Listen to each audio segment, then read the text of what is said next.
Meléndez, tiene la palabra la congresista Marisol Espinosa.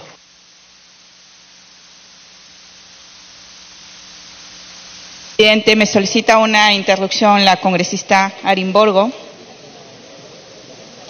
Tiene la interrupción congresista Arimborgo. Gracias, presidente. Yo no puedo callar cuando escucho a alguien de mi región referirse de esa forma sobre el Partido de Fuerza Popular. El hermano del congresista es gobernador en mi región. El hermano del congresista viene siendo investigado ya por diferentes actos de corrupción que se está dando en su gobierno. Espero yo no estar en los zapatos de su hermano, que está tan embarrado en la región, ya está cayendo poco a poco, ya está entregando ya a Procuraduría ya las denuncias y todo lo demás. ¿Qué buscaba, presidente? Buscaba que ese reintegro tributario finalmente vaya a su bolsillo, pero no pasó, pues, no pasó ahora, pasará más adelante, estoy de acuerdo con usted, pero no ahora, cuando su hermano está ahí. Para que pueda continuar congresista Espinosa, Presidente, me solicita la segunda interrupción el congresista Meléndez. Tiene la segunda interrupción congresista Meléndez. Señor presidente, la ignorancia es atrevida, la verdad, presidente. Este decreto ha sido publicado el año 99 en la época del gobierno del señor Fujimori. Y ese decreto está acabando con la economía de mi región. Y va a vencer el 31 de diciembre de este año. O sea, ni usando al señor Chávarri van a poder meter preso a mi hermano porque es un hombre honesto y decente. Eso lo puedo certificar.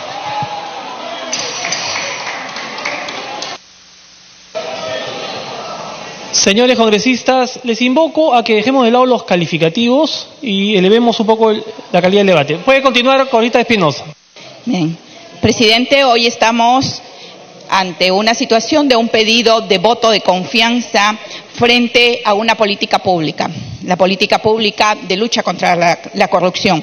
Evidentemente, ¿quién se puede oponer a una lucha contra la corrupción? Lo que tenemos, señor presidente, que señalar es que todos queremos luchar contra la corrupción. Definitivamente, el voto de confianza para esta política pública se tiene que dar. Pero lo que sí, señor presidente, hay que colocar los puntos sobre las íes. Ni el populismo ni la soberbia pueden seguir imperando en un país que reclama no solo reconstrucción física, sino también reconstrucción moral, reconstrucción ética, reconstrucción de buena fe, reconstrucción de la esperanza y reconstrucción, señor, de hablar con la verdad sin dañar a los demás. Creo que estas son las cosas que también deberíamos partir desde este Congreso de la República si queremos construir país, porque la corrupción a la que hoy todos condenamos aquí en este Congreso, por lo que siempre estamos haciendo propuestas para luchar contra la corrupción, no es una corrupción enquistada solo en el Poder Judicial, en el Consejo Nacional de la Magistratura, señor presidente. Es una corrupción sistémica que requiere la participación de todos, del Poder Ejecutivo, del Poder Legislativo, del Ministerio Público, señor presidente, del Poder Judicial, de la sociedad civil, de los líderes, de la población en general, de los maestros, de los educadores, de los médicos, de toda la sociedad que vive en este país, que apuesta por este país. Pero, señor presidente, como decía Montesquieu, una injusticia hecha al individuo es una amenaza a toda la sociedad. Y lo que está sucediendo, lo que ha pasado, lo que hemos sido testigos todos los peruanos, que ha generado la indignación general de los audios de la vergüenza, señor presidente, nos implica a todos tomar con responsabilidad. Y responsabilidad implica decirle a la población qué se puede hacer y qué no se puede hacer. Responsabilidad implica, señor presidente, señalar que el Congreso no maneja recursos,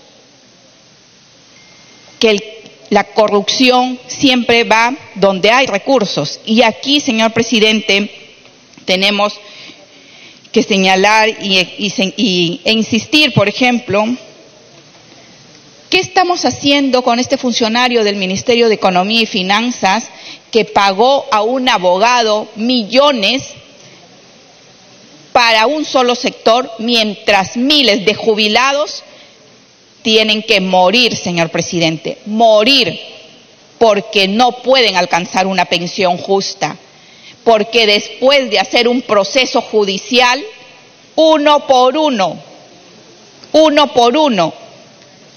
no puede alcanzar ni el pago, ni la justicia, ni el derecho, y mucho menos la dignidad.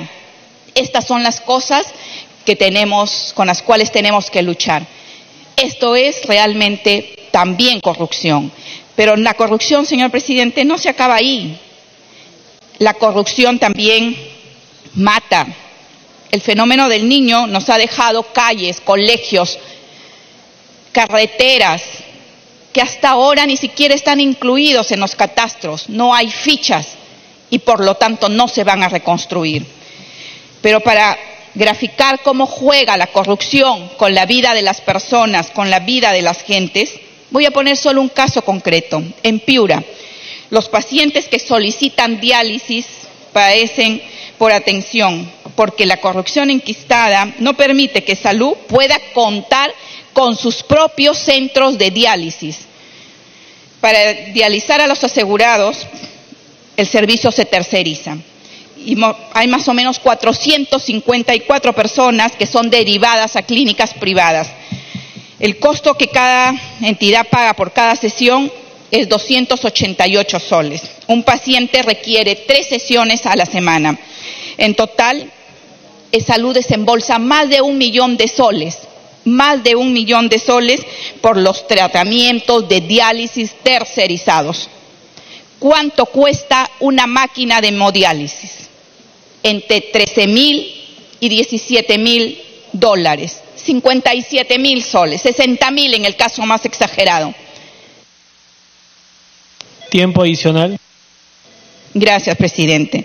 Cuando el costo de una máquina de hemodiálisis con la planta de agua de ósmosis inversa cuesta tan barato en relación a lo que se paga, ¿cuál es la relación costo-beneficio? Esto es corrupción. Esto es atentado contra la vida de nuestros pobladores. Y después dicen, no, hay que seguir tercerizando porque la tercerización es lo que nos libera y la tercerización es lo que permite ser ágiles, ser eficientes. Esto es lo que todos tenemos que mirar. Todos nos perdemos en la lucha contra la corrupción, pero no atacamos el problema principal. Se hablan de reformas. El reporte del INEI, por ejemplo, para julio de este año, señala una tasa de empleo en el sector manufactura que registró una caída del 2.8%. Esto significa que estamos perdiendo empleos, pero la población subempleada se incrementó en 4%. Para que pueda concluir, por favor. Es decir, más de 71.300 personas. Pero, presidente, ahí no acaba la lucha contra la corrupción. La pobreza monetaria, se hicieron más pobres en 21%. La anemia y la desnutrición nos siguen ganando la batalla. Pero lo más grave todavía, señor presidente, es que en esta lucha contra la corrupción, donde se pierde el 2.1% del PBI, sin embargo, se siguen haciendo proyectos de ley para dar... Para que pueda concluir, por favor. Gracias, presidente. Para concluir, a las empresas vinculadas a la corrupción, la ley de hidrocarburos, señor presidente, empresas como Graña y Montero que hoy pagan 18 y 27% por los lotes petroleros, les van a dar 5% de regalías. Le quitas al Estado, le quitas los tributos, le quitas los impuestos con el cuento de promover la inversión. Así fue Odebrecht. Así fue Lavajato, Camargo y Correa. Todos venían a promover la inversión. Congresista, por favor, para que concluya. Todos venían con el cuento de promover la inversión, pero lo único que han promovido es ministerios corruptos, donde funcionarios sacan a la brevedad 1.500 millones, 150 millones, 200 millones para pagar las obras, las grandes obras, y encima pagar todo lo que significa adicionales supervisiones, y sin embargo no pusieron un solo sol de inversión. Ahí tenemos que investigar, donde no les llega agua, donde no hay luz para las... Para que concluya, por favor. Señor presidente, esa es la gran corrupción. Esa es la que hay que investigar y a donde hay que poner no solamente los ojos, sino cuidar los intereses de cada uno de los ciudadanos, porque mientras sigamos pagando la gran corrupción desde el Ministerio de Economía, desde los ministerios que facilitan obras a las empresas corruptas, seguiremos negándole al país más agua, más colegios, más carreteras. Y la lucha contra la corrupción, señor presidente, es una lucha que no se logra solamente con leyes, con... Gracias, congresista Espinosa. Tiene la palabra el congresista Galván.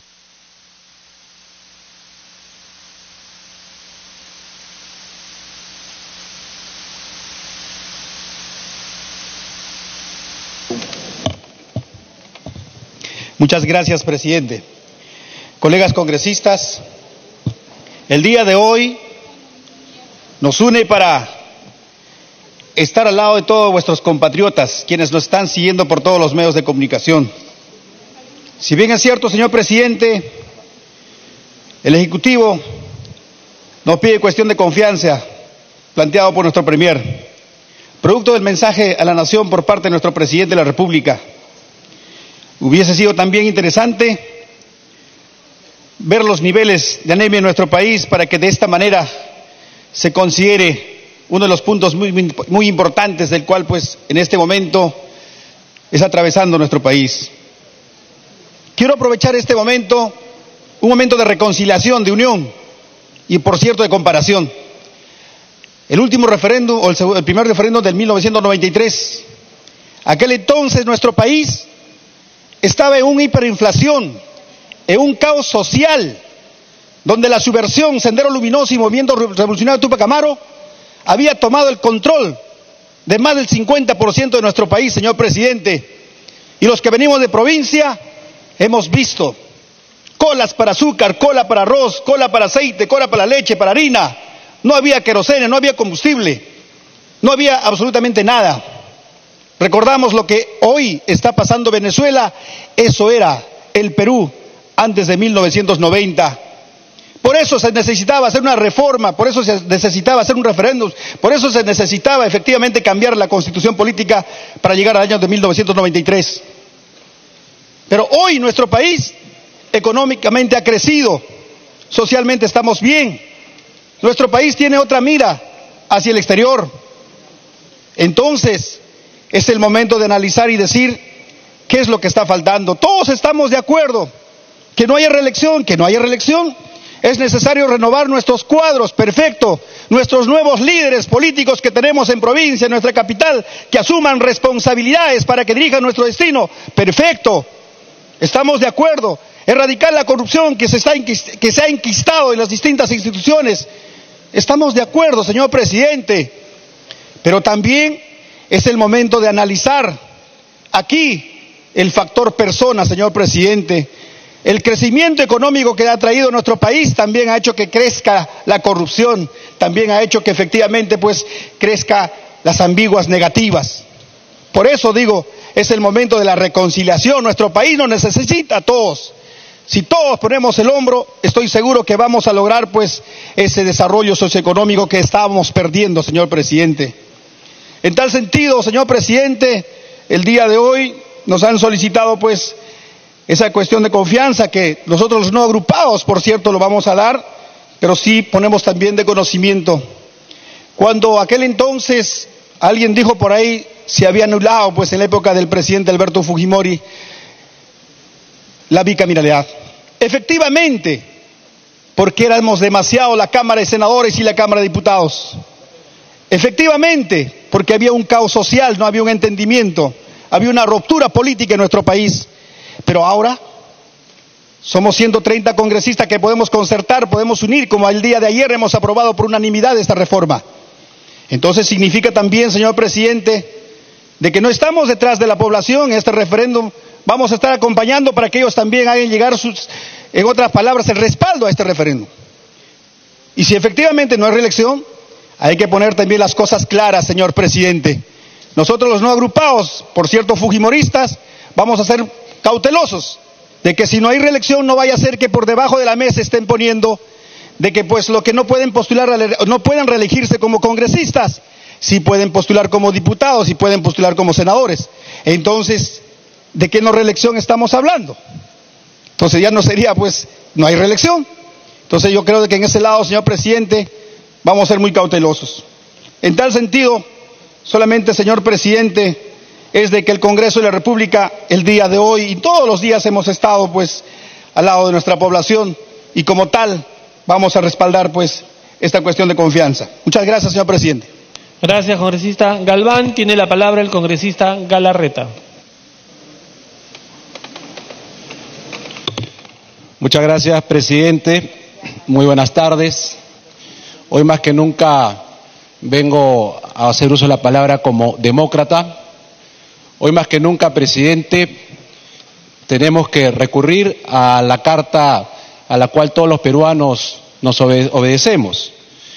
Y lo digo esto, presidente, porque he escuchado comentarios de que ustedes no quisieron, de que ustedes sí fueron, comentarios que se han estado manejando de alguna manera en algunos medios de comunicación para llegar a la conclusión nuevamente, porque esto viene del 2016, que este Parlamento está obstruyendo las reformas. Presidente, lo que está en juego va más allá de los 4 proyectos.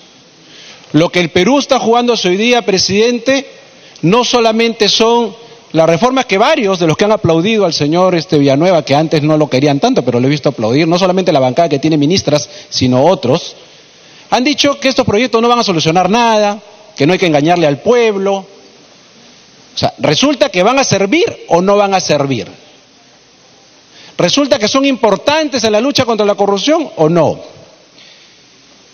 Presidente, ayer me llamaban y agradezco algunos comentarios que me hacían para la intervención. Yo decía, bueno, es que yo soy políticamente incorrecto, soy un feliz políticamente incorrecto.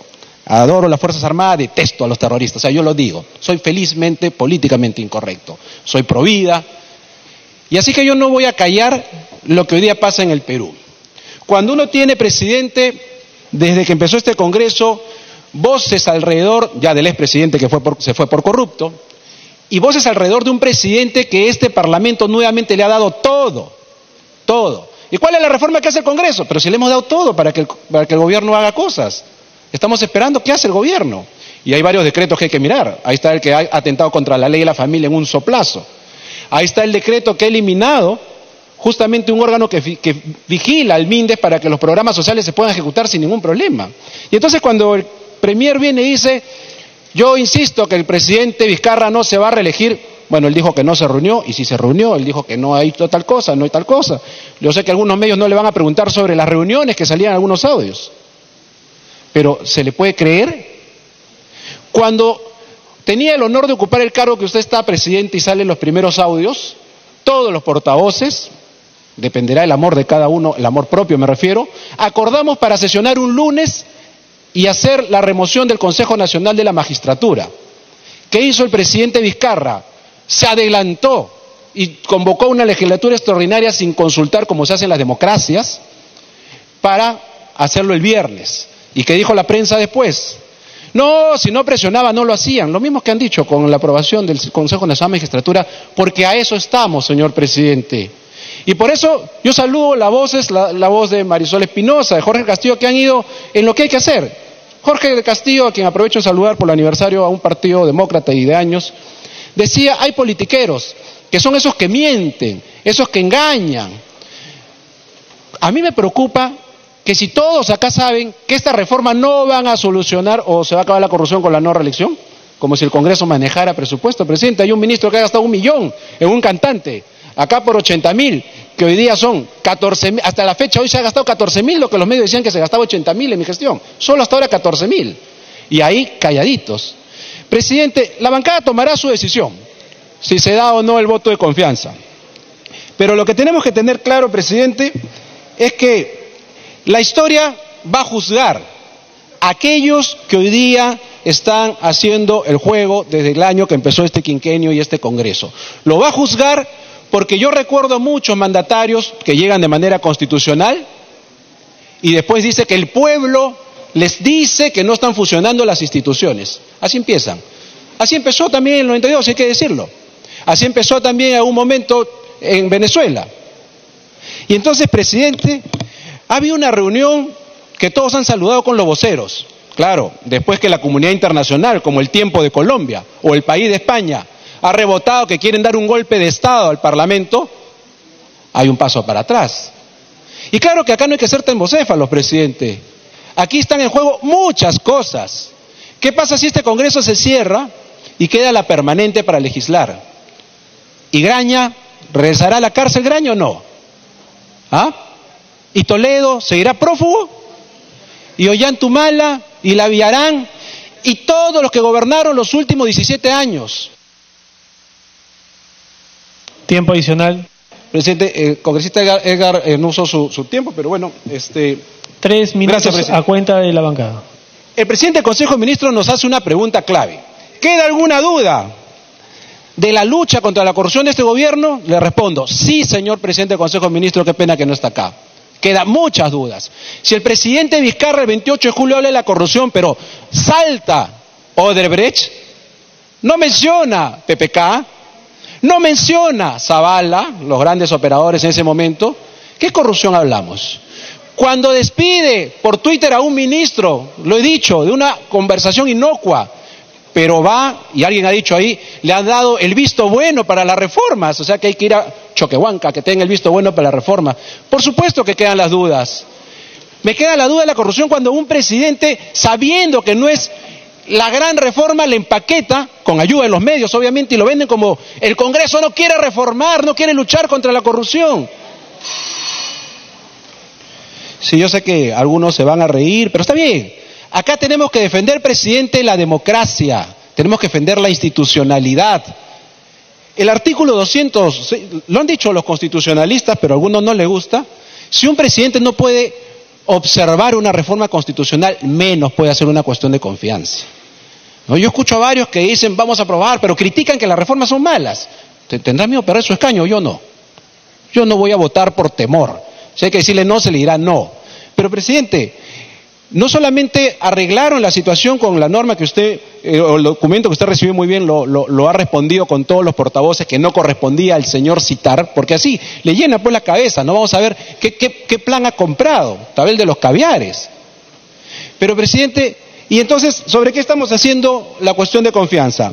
Sobre las políticas de lucha contra la corrupción, pero la cuestión de confianza no es, eso dice el inciso A y B, no, la cuestión de confianza es si confío en que lo va a hacer. Si yo confío que eso que me está proponiendo lo va a hacer. Y entonces, presidente, ¿cómo confiar, repito, cuando alguien en un mensaje a la nación pasa por encima los hechos de corrupción de los últimos años? Solamente se enfoca a algunos. Nosotros creemos, presidente, en lo personal, que en este momento va más allá de esta situación. Hay fuerzas políticas que, a pesar que han señalado todos, que están mal los proyectos, pretenden ir a algo más. Y ahí están y pasarán a la historia que lo que buscan en el fondo es tumbarse el régimen económico de nuestra Constitución. Ese es un punto fundamental porque hoy día todos están aliados, los estoledistas, los sevillaranistas, los sumalistas, los pepecaucistas, todos los que estuvieron en la corrupción. ¿Hay confianza en que el gobierno realmente lucha contra la corrupción? Estos proyectos, presidente, los vamos a aprobar. Y usted, bien claro, lo ha señalado, pero eso no sale en los medios. Sale más bien que usted ha dicho que lo van a patear el 2021, falso. Usted empezó a pedir informes antes que se instalen las comisiones. Entonces, presidente, un gobierno que creo que está preocupado por lo que viene en Brasil, creo que está preocupado por los amigos y socios, que dice que acá hay corrupción, que sí la hay, por supuesto, es una nauseabunda corrupción de lo que ha pasado en el Poder Judicial o en el Consejo Nacional de la Magistratura, pero que tiene cierta forma de tratar a otros corruptos. A mí no me da ninguna confianza, presidente. Pero lo más importante es que nosotros no podemos tampoco caer en el juego, para defender la democracia y esta institución. ¿Y cuál es caer en el juego? Claro, si nosotros tenemos que pensar, y le digo a los que todavía están en duda, si el voto en contra permite que ya no haya lavallato, ¿no es cierto?, que ya se tiene que informar, que ya no vengan las cosas de Brasil, que empiecen a mover los jueces a su medida durante todos los tiempos como lo han movido. Entonces la decisión va más allá de simplemente si se aprueba o no se aprueba la confianza. Es una decisión que tenemos que evaluar, presidente, pensando en nuestra institucionalidad, pensando en la democracia, pensando en el futuro del país, porque hay gente que quiere tomar el poder por la fuerza. Y que sepan los embajadores que nos escuchen, porque los embajadores siempre siguen los debates de este tipo, que sepan que hay un gran peligro de que a quienes no les gusta este Congreso quieren patear el tablero. Y dicen, no, pero está en la Constitución. Sí, claro, sacándole la vuelta, repito. Primero queriendo pedir una cuestión de confianza de algo que ni siquiera tiene capacidad de observar el presidente de la República.